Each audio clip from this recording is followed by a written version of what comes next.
My YouTube channel, I make educational videos for college students. Join me as we learn together in a fun way. कभी सोचा है कि जिंदगी में कभी फेल ना हो तो कैसा लगेगा? आज हम लियो टॉल्स्टॉय की एक बहुत ही मशहूर कहानी की बात करने वाले हैं। कहानी एक ऐसे राजा की जो बस इसी सवाल का जवाब ढूंढ रहा था। और पता है क्या, उसकी ये खोज उसे कुछ ऐसे जवाबों तक ले गई जिनकी उसने उम्मीद भी नहीं की थी। कभी सोचा है कि जिंदगी में कभी फेल ना हो तो कैसा लगेगा? आज हम लियो टॉल्स्टॉय की एक बहुत ही मशहूर कहानी की बात करने वाले हैं। कहानी एक ऐसे राजा की जो बस इसी सवाल का जवाब ढूंढ रहा था। और पता है क्या, उसकी ये खोज उसे कुछ ऐसे जवाबों तक ले गई जिनकी उसने उम्मीद भी नहीं की थी। कभी सोचा है कि जिंदगी में कभी फेल ना हो तो कैसा लगेगा? आज हम लियो टॉल्स्टॉय की एक बहुत ही मशहूर कहानी की बात करने वाले हैं। कहानी एक ऐसे राजा की जो बस इसी सवाल का जवाब ढूंढ रहा था। और पता है क्या, उसकी ये खोज उसे कुछ ऐसे जवाबों तक ले गई जिनकी उसने उम्मीद भी नहीं की थी। कभी सोचा है कि जिंदगी में कभी फेल ना हो तो कैसा लगेगा? आज हम लियो टॉल्स्टॉय की एक बहुत ही मशहूर कहानी की बात करने वाले हैं। कहानी एक ऐसे राजा की जो बस इसी सवाल का जवाब ढूंढ रहा था। और पता है क्या, उसकी ये खोज उसे कुछ ऐसे जवाबों तक ले गई जिनकी उसने उम्मीद भी नहीं की थी। कभी सोचा है कि जिंदगी में कभी फेल ना हो तो कैसा लगेगा? आज हम लियो टॉल्स्टॉय की एक बहुत ही मशहूर कहानी की बात करने वाले हैं। कहानी एक ऐसे राजा की जो बस इसी सवाल का जवाब ढूंढ रहा था। और पता है क्या, उसकी ये खोज उसे कुछ ऐसे जवाबों तक ले गई जिनकी उसने उम्मीद भी नहीं की थी। कभी सोचा है कि जिंदगी में कभी फेल ना हो तो कैसा लगेगा? आज हम लियो टॉल्स्टॉय की एक बहुत ही मशहूर कहानी की बात करने वाले हैं। कहानी एक ऐसे राजा की जो बस इसी सवाल का जवाब ढूंढ रहा था। और पता है क्या, उसकी ये खोज उसे कुछ ऐसे जवाबों तक ले गई जिनकी उसने उम्मीद भी नहीं की थी। कभी सोचा है कि जिंदगी में कभी फेल ना हो तो कैसा लगेगा? आज हम लियो टॉल्स्टॉय की एक बहुत ही मशहूर तो कहानी की शुरुआत ही इसी सवाल से होती है। एक राजा था और उसे पूरा यकीन था कि भाई अगर सिर्फ 3 चीजों के जवाब मिल जाए ना तो वो जिंदगी में कभी कोई गलती करेगा ही नहीं। और सच कहूँ तो ये एक ऐसी खोज है जो शायद हम सभी को अपनी तरफ खींचती है ना? तो कहानी है एक राजा के 3 सवालों की। ये एक ऐसा राजा था जिसके सर पे बस एक ही जुनून सवार था कि अगर उसे अपने 3 सवालों के जवाब मिल गए तो वो कभी भी फेल नहीं होगा। उसे पूरा भरोसा था कि बस यही जवाब उससे हमेशा सही रास्ते पर रखेंगे। तो सवाल क्या थे आखिर? पहला सवाल था, किसी भी काम को शुरू करने का एकदम सही समय क्या है? दूसरा, किन लोगों की बात सबसे ज्यादा सुननी चाहिए? और तीसरा, सबसे जरूरी काम क्या है? राजा को लगता था कि बस इन्हीं 3 सवालों के जवाब में ही कामयाबी का राज छुपा है। और अब आता है कहानी में एक मोड़। भ्रम का कोलाहल। जवाब ढूंढने के लिए राजा ने क्या किया?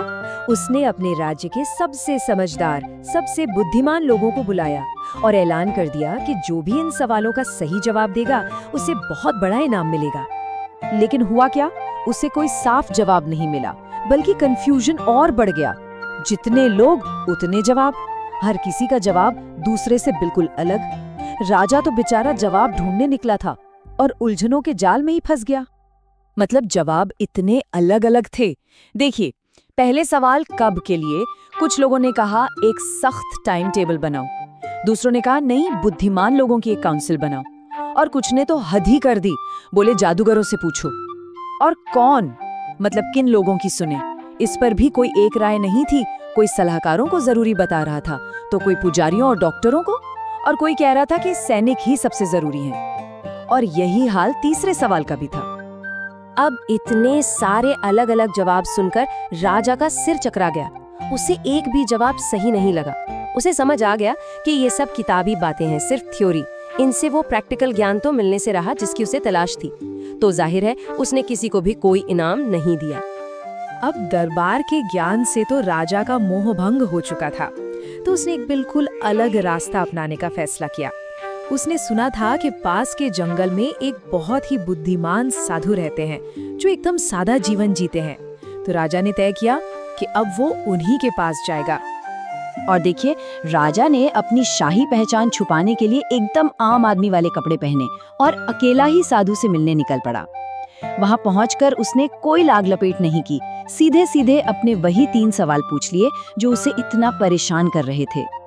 लेकिन साधु ने राजा के इतने जरूरी सवालों का कोई जवाब नहीं दिया।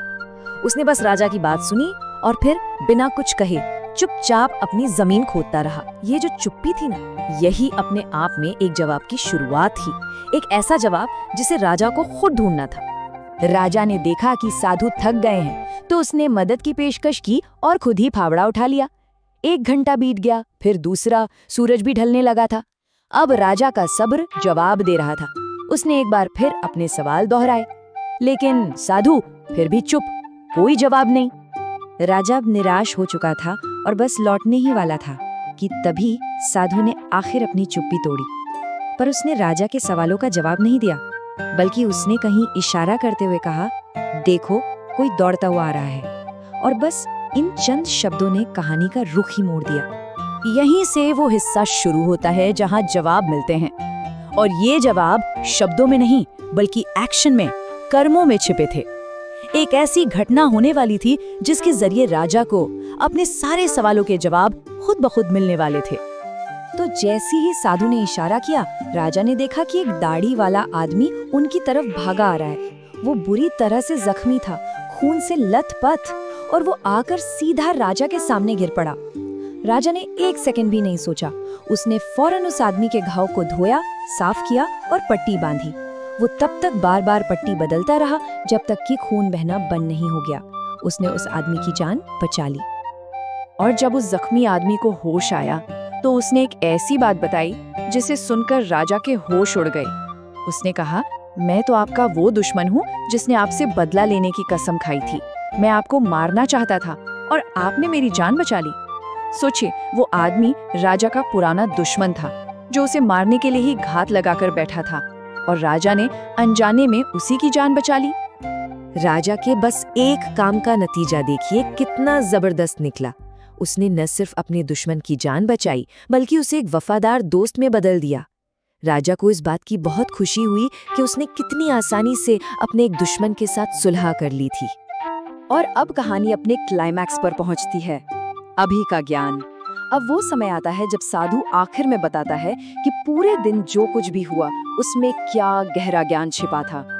जाने से पहले राजा एक आखिरी कोशिश करता है और साधु के पास जाता है, अपने सवालों का जवाब पाने की उम्मीद में। और इस बार साधु का जवाब राजा को हैरान कर देता है। वो कहता है, तुम्हें तुम्हारे जवाब तो पहले ही मिल चुके हैं।